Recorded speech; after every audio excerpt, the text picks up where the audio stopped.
by three of Isaac Haney's sons, Matthew, James, and the Reverend Leonard, and the parts they played in the War of 1812, a vital period of Canadian history. It is with great pleasure and with the assistance of the Commanders of 1812 Memorial that their hard work and perseverance has brought us here today, honoring the men with Commanders of 1812 Memorial plaques. These plaques will serve as a permanent reminder of their contributions and their dedication and loyalty to King and country. At this time, I'd like to introduce the Reverend Diane Walker of Pelham Community Church, who will offer an invocation. Let us pray. Almighty and gracious God, we thank you for this glorious day. We thank you for the contributions of those and my fellow residents in the town of Pelham. Marvelous occasion, happy to be a part of it, and welcome to one and all. And now we'll hear from Regional Councilor Brian Batch.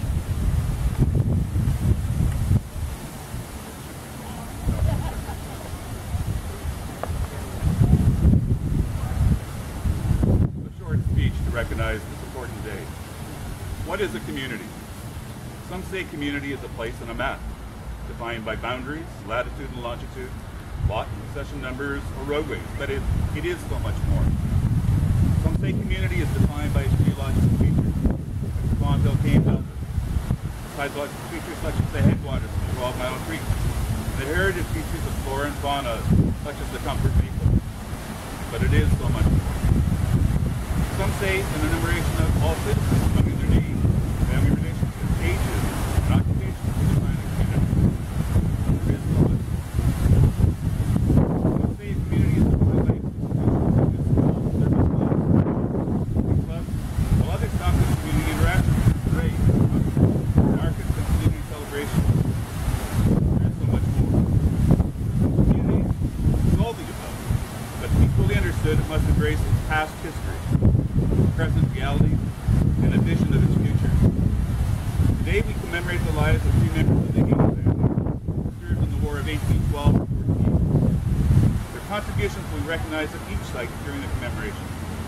We recognize that early settlers were a patriarchal society, but we should search for the supportive contributions of the mothers, wives, sisters, and cousins of the Haney settlers. I'm particularly struck by the contributions of the Haney sisters. He was shot. He cloaked his body in blankets so that he not be discovered by the Americans. As a resident of a Haney home circa 1850, I am most pleased to present the family with special recognition today. The family has opened a window to history for our community. We hope that our special presentation will lead to public recognition of all family ancestors who served in the War of 1812 and 14. To this end, I will call on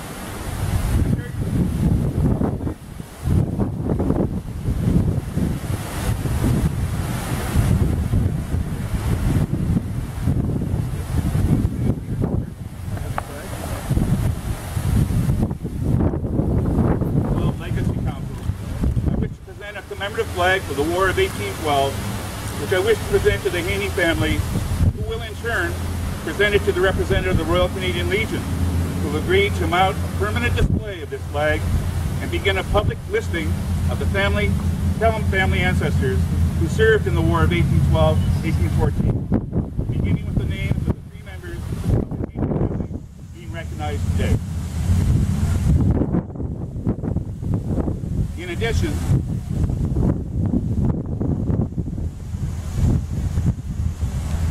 I wish to present a limited edition plate depicting a naval service in recognition of the origin of the Star-Spangled Banner during the War of 1812-14, to whichever family member is deemed to be the recipient. Our community joins with your family to celebrate the 200+ years of peace that our two nations have enjoyed. I look forward to the upcoming commemoration of your three ancestors buried at this site. A very beautiful plate. It shows the wind doesn't blow it away. It shows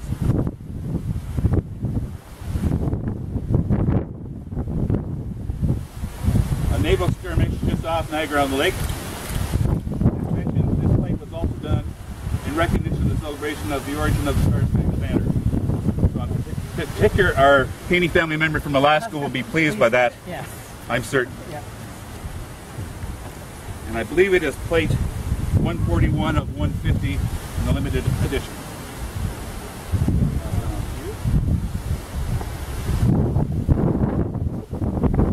Okay. Thank you so much. Thank you so much. Thank you very much. At this time, I'd like to introduce Karen Dell and Vanessa Warner of the Graveside Program. Vanessa didn't make it down. She comes from Brantford, had car trouble. She's not here today. We're from the Heritage Arts Legacy Program in Fort Erie. Our veterans, and we've had ceremonies at their gravesite. We're happy to be here today. Thank you to Barbara Haney for extending to us the invitation to attend this commemoration ceremony and to speak about the Graveside Project. Heritage Arts Legacy of Fort Erie has been busy this year, finding veterans of War of 1812 who are buried in Fort Erie and conducting plaque presentation ceremonies at each of their grave sites. We've been very busy, and it's a very worthwhile project. I first met Barbara Haney on a Facebook site when I posted about our project and what we're doing, and I attached the link to the Graveside Project. Barbara wrote thanking me for the information. She had not heard about this Graveside Project. And she was very interested because there had been 3 members of the Haney family who were veterans of the War of 1812. Barbara did the legwork all the way from Alaska and arranged with people here, and the rest is history. So here we are today commemorating the 3 Haney brothers. I'm happy to have played a part in this recognition for the Haney family. We would like to tell you a little bit about the Graveside Project. This project was created by 3 men from Penetanguishene with a passion for history. They are a grassroots, non-profit group that came together to ensure that the War of 1812 veterans would get the recognition that they deserve. This recognition is for their part in the defense of Canada and also for their dedication in building the foundation of the Canada that we live in today. This Graveside Project is also important. It is so important because the veterans of the War of 1812 have never been recognized nationally. The project also provides a database of biographical information for each of these veterans. This legacy project brings the promise that our War of 1812 veterans will never be forgotten. Lastly, I would like to tell you a little bit about the plaque that they will be receiving today. It was created by the Graveside Project, those 3 veterans, those 3 fellows from Penetanguishene, one in their basement. It was created as a bicentennial tribute to the veterans.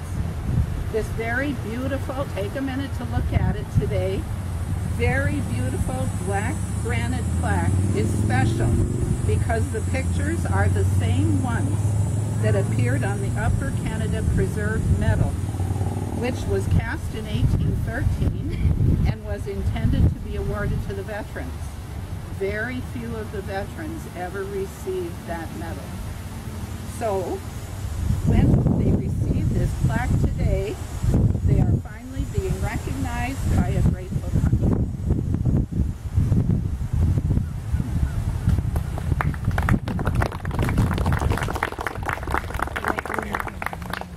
And now I'll introduce Mr. Len Fleur, Haney descendant. Hello, I'm descendant from Ebenezer Haney, who was the 4th son of Isaac and Mary Haney. I hope you can hear me all. I'm just getting over bronchial pneumonia and my voice is not that good, but we will try this. On the 16th of March 1808, the Militia Act of the 4th Parliament of Upper Canada required all 16 to 60-year-old men to report to compulsory military training on the 16th of June of each year. On the 9th of July, 1809, Lieutenant Colonel Thomas Clark took command of the 2nd Lincoln, establishing his HQ at Fort Chippewa, and selecting his own bookkeeper, James Kirby, as the regiment's adjutant general. Lieutenant Colonel Clark assigned Gilbert McNickey as quartermaster with John Chrysler, James McEwen, John Rowe, who was killed in action at Chippewa, Robert Campbell as captains. In support of the infantry, Clark assigned the 2nd Lincoln Light Artillery and captain positions to James Kirby. The 2nd Lincoln assembled at Captain John McCrew's mill in fall the 16th of June 1808 until the beginning of the war.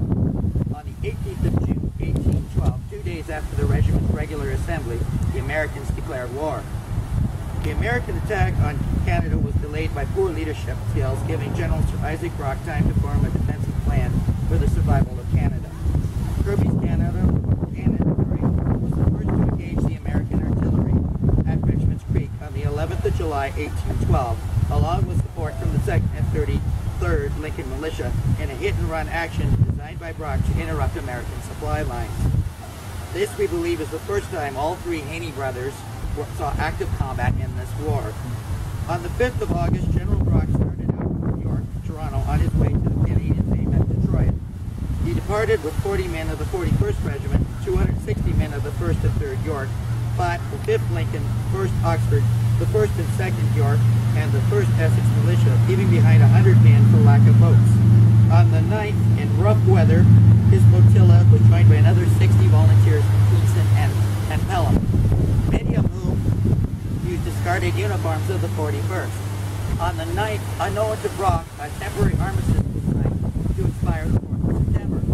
On the 11th, at 6 p.m., 15 miles south of Fort Talbot, the flotilla was forced by heavy rain and lightning to hold position until midnight. Brock decided to continue on in terrible weather, and on the 12th, at 2 a.m. in the morning, his boat struck Brock, casting him overboard. He was rescued by members of the 4th Essex Militia. On the 13th, at 11:45 p.m., the flotilla arrived at Amherstburg in heavy rain and even rougher water. At 3 a.m., General Brock met Tecumseh for the first time. General Brock organized the force into 300 regulars and 400 militia into 3 brigades. The first under Lieutenant St. George, the second under Major Peter Chambers, who also has several of the Haney members married into the Chambers family, and the third under Major Bell, who also has family members married into the Haney family. On the 14th, the Americans withdrew 350 Ohio militia from Fort Detroit to protect the supply train. American General fearing a mute overtaking by the 2 American commanders.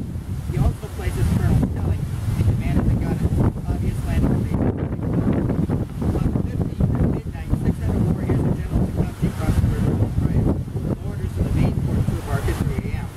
On the 16th, from McKee's Point, the landing objective on the eastern shore between the river Rouge and Spring Wells, British batteries had sandwiched the present-day Colonel Snelling, the American colonel, withdraws his cannons without firing a single shot. He is later court-martialed. Brock then outfits 300 militia with the 41st Red Tunics to increase the look and size of the invading force. Rouse works. Despite having overall cannon superiority, including 2 main 24-pound guns, the stroke-ridden, drugged-up U.S. General Hall surrenders without any real fight. When he sees General Brock personally ride up to the front of the fort in direct line of the 24-pound American cannon. American Colonels J. Miller and E. Brush carry the terms of surrender to Brock's ADG, John McDonald. General Brock and his ADC returned to Fort Erie on the ship Chippewa in triumph. Under the armistice, no further action takes place in the war until the 4th of September. On the 4th of September, General Brock attends personally to the Oath of Allegiance at Fort Chippewa, where all members of the 2nd Lincoln had assembled, including the 3 Haney brothers, Matthew, James, and Leonard. American spies had spread rumors that the Lincolns lacked the loyalty to pay. However, with Brock present, only one man out of over 800 refused to take the pledge that day. We have not been able to find the actual pledge test, but we did find the commissioned officers list. Shortly after this assembly, Brock departed for York to attend the fairs there until the end of September. York is present-day Toronto. Several letters survive between Prevost and Brock dated from York on the 28th. John McCrew's 2nd Company flanking detachment was given the special honor to escort General Brock from Fort Dover to Niagara just 3 days before the Battle of Queenston Heights. It is likely that Private James and Private Leonard Haney were part of this escort duty. Captain DeCrew arrived with General Brock at Government House on Niagara on the 11th of October, 1813, and then the 2nd Lincoln Infantry reported to Fort Chippewa. On the 13th of October, at the Battle of Queenston Heights, from his position at Fort Chippewa, Kirby was first to answer the invasion around 5:30 a.m. with Matthew Haney at the cannon. At 7 a.m., American forces had captured the Redan and were in the process of swinging the 18-pounder against British forces. Within minutes, they had overrun Captain McEwen's 2nd Lincoln lockouts and the hospital at Gates. In desperation to recover this important position, Brock rode to the north end of the village, where he found flanking companies of the 5th Lincoln and 2nd York with Blake and McDonald. Here he shouted, "Follow me, boys," then trotted up the hollow of Queenston Street to the intersection of Queenston and St. David's Road, where he dismounted, sword in hand. He climbed over the stone wall and placed himself in a small command of the 49th Regular under sharp fire. A musket ball grazed Brock's hand, but he continued on ahead of the small detachment. The Americans took aim and Brock fell on his left side, a ball hitting his mark just over his heart. He died almost instantly.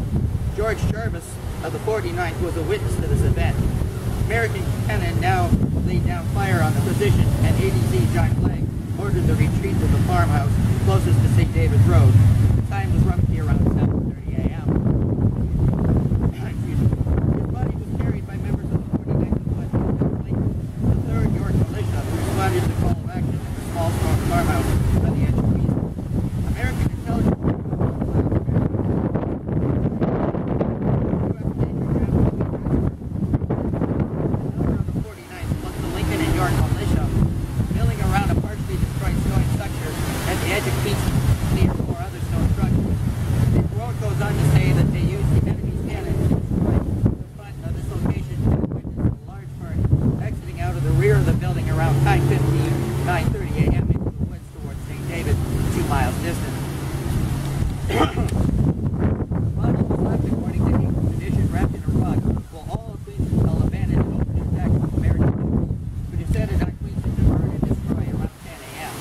The body of Isaac Brock was not discovered, however, and word was sent both to Fort Chippewa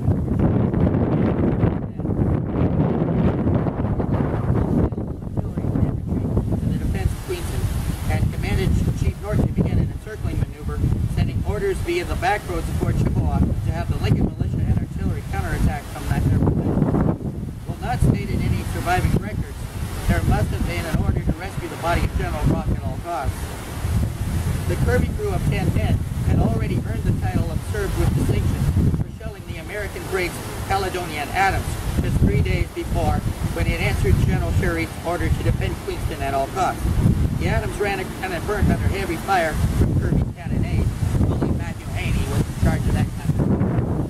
Major General Sherry and set up the artillery opposite the room at Point at the Turnip Grove around noon, which also became the field hospital. The men from Fort Chippewa used a small towpath in the woods from St. David's to retake Pike, while more than a dozen heavy guns from Durham's farm rained down on the Americans at Queenston, along with heavy rain and a thunderstorm that occurred at that same time. By 1 p.m., the Americans were completely encircled by the British militia and quick march and bayonet range to Queenston. American Air HQ was met at 2:30 p.m., but then most of the men were already in retreat. Americans gave the final order to retreat at 3 p.m., and between this time ordered ceasefire at 4 p.m. The body of General Isaac Brock was recovered and transplanted to the Cottingham House in St. David's by members of the 2nd and 3rd Lincoln and the 2nd York Militia. It is here that young Sarah Cottingham, later future wife of Isaac Haney, was the 5th child of Isaac Haney Sr. and married, along with her mother, washed the clothing of General before the 2nd Lincolns transported the body via the back roads to Government House, Niagara. This action earned the 2nd Lincoln and 2nd York militias a special place at the head of column in several of the funeral processions of General Brock in years to come, and earned Lieutenant Colonel Clark the honor of pallbearer and protector of the general's funeral along with Wingate. The Battle of Niagara on the 27th of May 1813, 12 was a serious loss to the 2nd Lincoln Militia. The loss of Fort George, which included 40 men of the Lincoln Artillery, the Kirby Cannon Sober, the 2nd Lincoln Militia Artillery disbanded in June of 1813. And an unrecorded number of men of the 2nd Lincoln Infantry also resulted in American fell as captains to the Americans, along with Captain John DeCrew. Captain DeCrew was one of the very few to be sent to the dreaded Philadelphia unescapable prison, and he's the only ones in recorded history ever to escape from that prison. Captain DeCrew escaped on the 20th of April, 1814, and had returned to active duty on June 23rd. John DeCrew's men were present at the Battle of Chippewa on the 15th of October, 1814.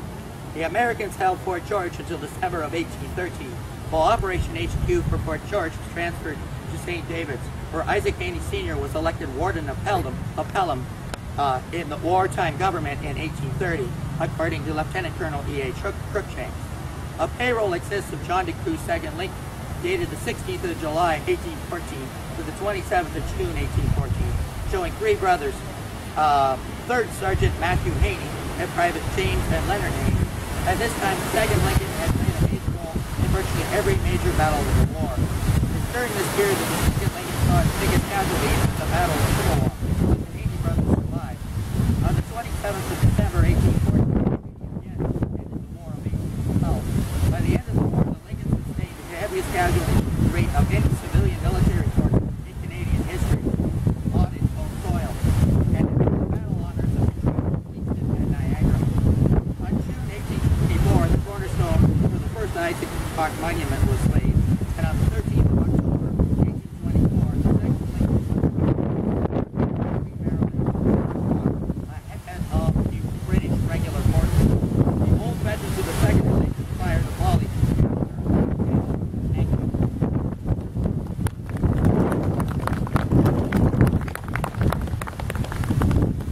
Now we can proceed to the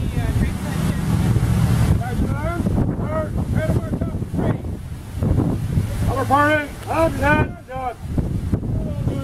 Color party, carry colors. Color party, red march.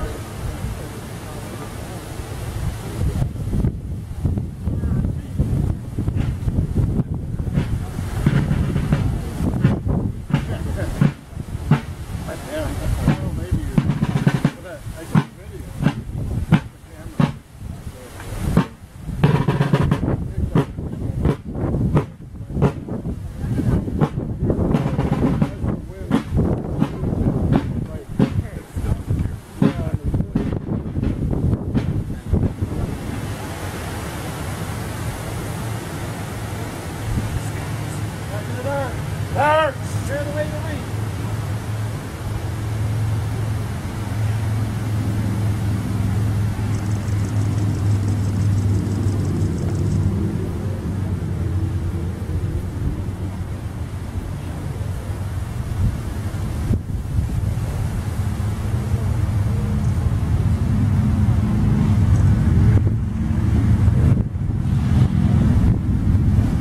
Second Lincoln, shoulder, arm.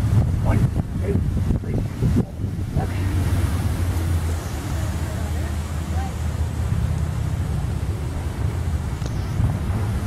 Order, arm. 1, 2, 3, 4. 1, 2, 3, 4. Reverend Leonard Haney was born to Isaac and Mary Haney in Thorold on January 10, 1796.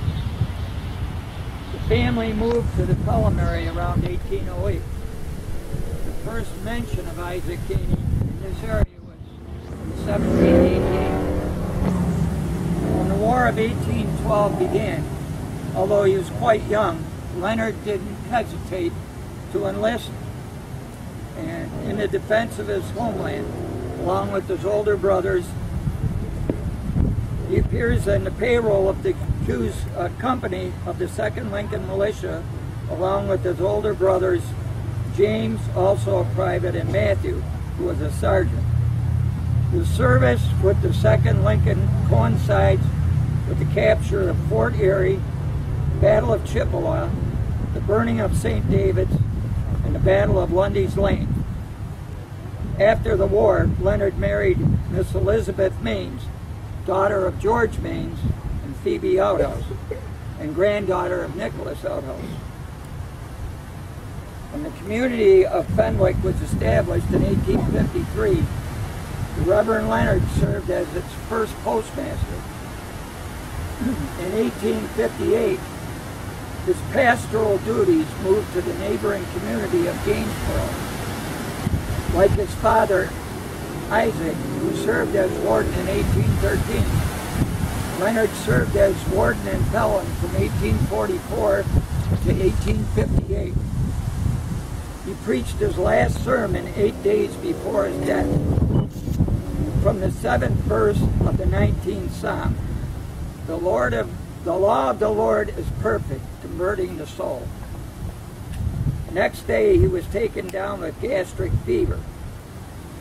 This fever and the complications associated with it caused his death after 1 week of a severe and painful illness. Upon his death, he joined the church triumphant. His funeral procession was described as one of the largest processions ever witnessed in this part of the country. The Reverend Leonard Haney faithfully served his local community and his country to his very end. And for that, we give thanks and recognition for his service.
After the war, James became a farmer in Pelham and a home builder. He married first Elizabeth, who died in 1829.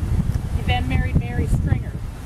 His children that lived to adulthood include William Diston Haney, John W. Haney, Leonard Haney, and Amita Jessie Haney.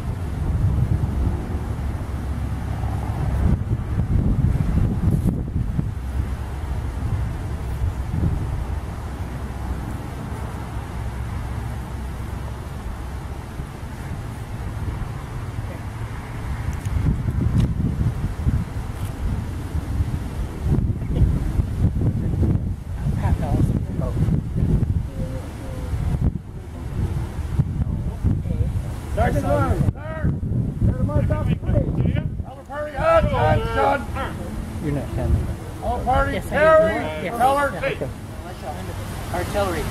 This document, by the way, was the qualification for the actual medal that Matthew never received here until today.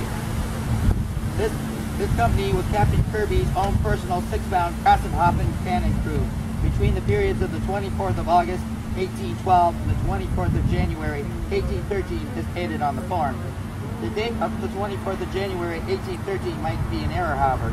We have no reason to assume Matthew would leave the 2nd Lincoln Artillery at this time.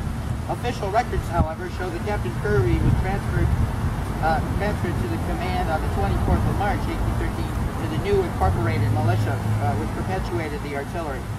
Documents of the incorporated militia and its supporting artillery were burnt at the Battle of Fort George on the 27th of May 1813. We believe that Matthew may have been with Kirby at the Battle of Fort Chaucer, which was Niagara Falls today, and at the Battle of Fort George until the loss of the Kirby cannon. History of Welland County states that Matthew Haney of the Flying Artillery was able to recover the guns of Chippewa during the Battle of Queenston. This appears also an error, as no such loss of a gun was recorded at that date, although there was a loss at the Battle of Chippewa. Evidence suggests the 2nd Lincoln, which included his two brothers, Leonard and James, led by Matthew, regained the guns both at Chippewa and Queenston. The next recorded document of Matthew Haney is the third sergeant of Chunda Crow's nominal payroll list, dated the 26th of June 1814, to the 27th of July 1814. Of the 7th of March 1815 in Pelham.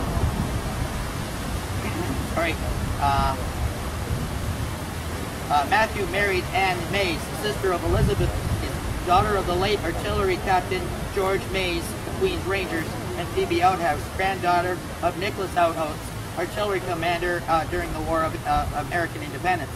After the war, Matthew followed his father's footsteps and became a miller. He retires from the mill business and becomes a gentleman farmer and a cooper. On the 8th of December 1845, Matthew makes out his will and proceeds to divide his land amongst his children. He dies on the 18th of July 1852, a year before the construction starts on the 2nd Brock Monument, which was officially unveiled the 13th of October 1859.